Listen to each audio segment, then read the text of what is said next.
Bago pa sumikat si Troye Sivan, Delta Goodrem, Guy Sebastian, isa ng artist na ipinagmalaki ang bansang Australia. Yun ay walang iba kundi yun ang ating bubuksan ngayong araw nito ay si Tina Arena. So yan guys. Siya lang naman guys ang nag-iisang Australian songbird. Yan, nag-iisang Tina Arena. Sumikat ito guys ng husto nung early 90s. Especially nang nilabas itong album na to. Ito yung isa sa pinaka nagmarka.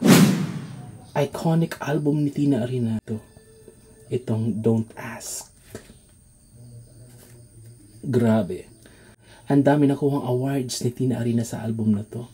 And ang dami naging iconic singles sa album na to.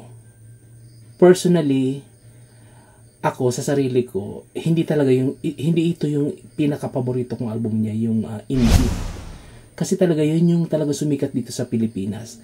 Pero pangalawa to sa paborito kong album niya.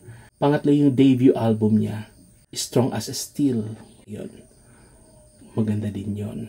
Pero ang sobrang halos walang tapo ng mga songs sa studio album niya yung Indie. Talagang para sa akin, yun ang pinaka-the best niyang studio album na nagawa. Pangalawa ito. Pero sa Australia, ito yung pinaka-the best niyang album. And ngayon guys, nag-celebrate ito guys ng 30th anniversary. So tig-reissue siya guys sa colored vinyl. Ito ay I think parang red vinyl pressed. So tuklasin natin, tingnan natin sa loob kung ano ba talagang mayroon dito sa loob ng album na to, anong color ng LP and anong itsura ng loob nito kasi wala pa akong nakita dito sa YouTube guys na nag-unboxing nito. Bukod kay Tina Arena na may mga clips na inilabas, short clips na nilabas dito sa YouTube, yun lang. Pero yung official talagang nag-unboxing nito wala pa. So kaya nag-decision ako guys na unboxing nitong album na to, nitong LP ito dito sa YouTube. So, since isa si Tina Arena sa mga favorite artists ko, para sa akin guys, mga kahiliran sila, Mariah, Whitney, Celine Dion, diba? Tina Arena, isa sa mga mahuhusay na artist. And si Tina Arena din ay belter, mga katimbre niya like Celine Dion, Regine Velasquez, mga ganun yung quality ng boses ni Tina. So, ano ba guys yung mga alam nyong kanta niya? Kahit hindi yung part ng album na to. Tatlo sa paborito kong kanta niya na talagang up to now, parati kong pinapakinggan guys. Yung If I Was a River, saka If I Didn't Love You, and The Greatest Gift na kasama dito. Yun ang mga paborito kong singles na nilabas si Tina Arena. Pero bukod dyan guys, marami pa akong ibang mga favorite songs. And isa sa mga iconic covers niya guys na nagawa guys yung I Wanna Know What Love Is na may parang issue no na parang na-inspired si Tina Arena na gumawa ng version niya kasi I think parang narinig niya yung version ni Regine sa retro. Yan, yun dinig ko dati. Kasi naunang ilabas yung retro album ni Regine na yun ay nilabas sa yun ay international album released ni Regine dito sa buong Southeast Asia. And bukod kay Tina Arena, I think parang na-inspire din si Mariah dun sa album na yun. Kaya gumawa din siya ng remake ng I Wanna Know What Love Is. Ginamit niya sa isa sa mga studio album niya. So alam nyo na yun guys, diba kung saan album yun. And yung version ni Tina Arena ng I Wanna Know What Love Is, ginamit din naman yun ni Sarah Geronimo sa kanyang album na, I think parang second studio album ni Sarah. Yan. Pati yung walang binago pati yung additional parts sa song na may parang may dinagdag na parts doon si Tina Arena sa I Wanna Know What Love Is. Ginaya din ni Sarah. Yung buong concept ng version ni Tina mismong kinapi ni Sarah Geronimo sa kanyang second studio album kung hindi ako nagkakamali. So, ganoon naman sa music, maganda naman nag-share ng di ba? Basta importante dyan, nagawa mo ng maganda at mahusay yung kanta. Kasi pangit naman kung nag-remake ka na, hindi mo man lang natapatan yung ginawan mo ng cover.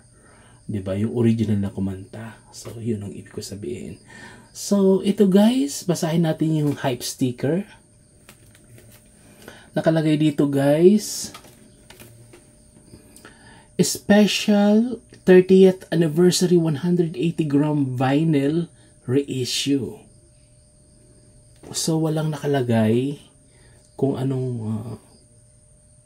kulay ba ng LP. Pero ang alam ko parang red LP ito guys. Yung press ng plaka. And ang alam ko naman, yung dati nito, hindi siya gatefold. Pa-correct na lang guys. Pero ito gatefold. Kasi nga, reissue na ito guys. Hindi ito yung original pressed. So, anniversary edition. 30th anniversary released. So, ayan guys. Ito yung spine. Yan yung spine. Asa na ba? Okay. Yan. Back cover. And obviously guys, factory sealed.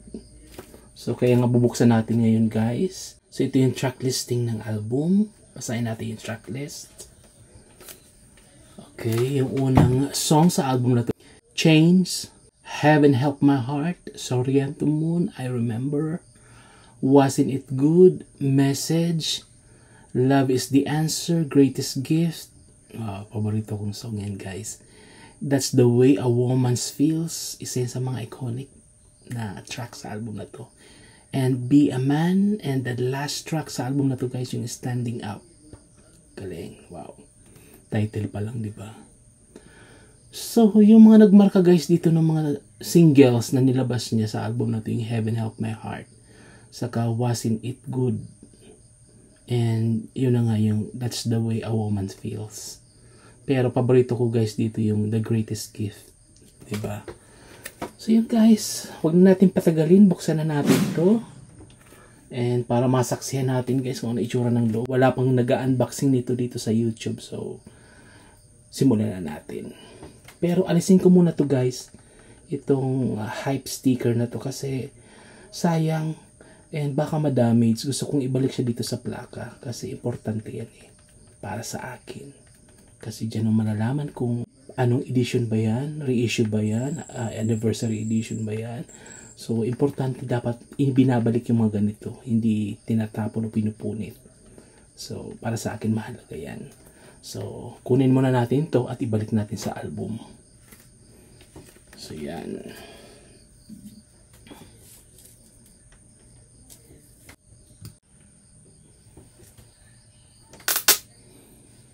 So yun, natanggal na natin guys. Mamaya ibabalik natin to. Dikit mo muna natin dito sa ating ano. So ayan, buksan na natin. Dahan-dahan lang.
Yan. Buksan na natin. Gatefold siya guys. Wow. Yan. Close up.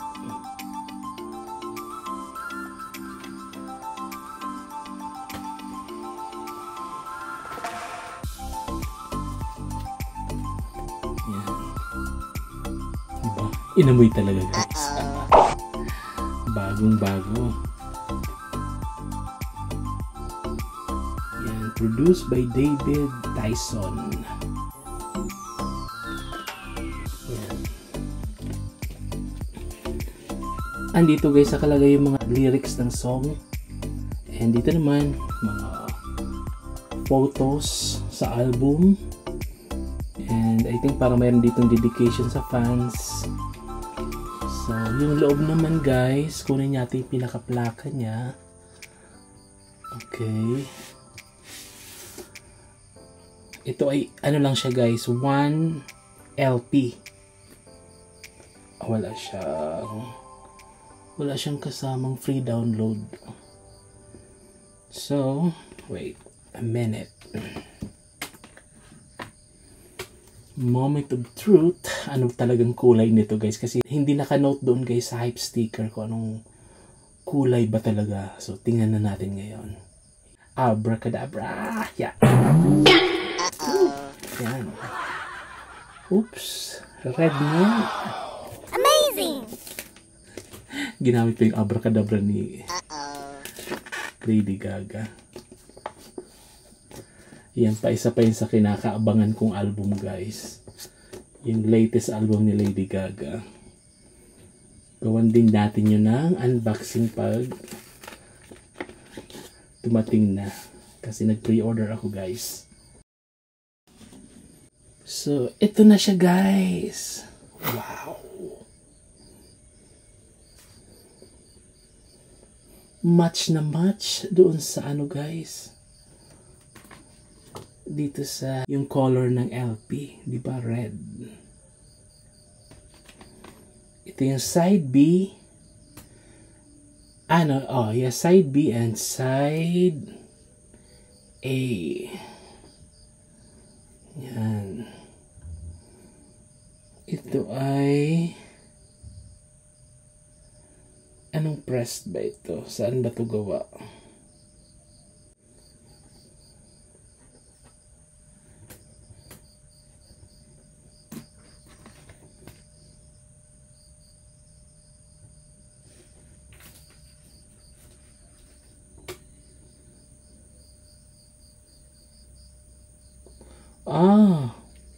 Ito guys ay pressed. Ito guys ay Australian pressed. So gawa siya sa Australia. Yan. 2024 Sony Music Entertainment Australia. Wow. Imported guys from Australia. So yan lang, isang plaka lang siya guys. So, kung wala pa kayo guys, I think parang available pa to ngayon. So, grab your own copy habang mayroon pa.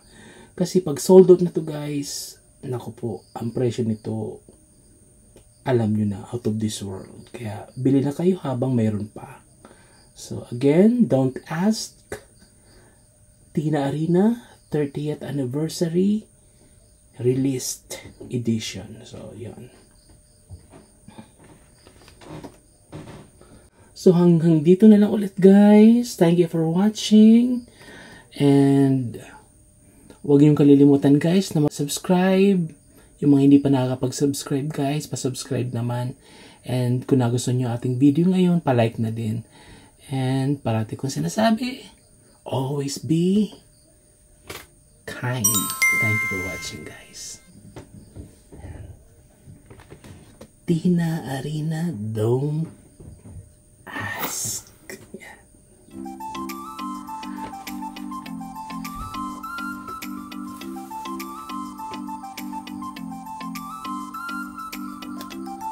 Ibabalik ko to dun sa plaka guys.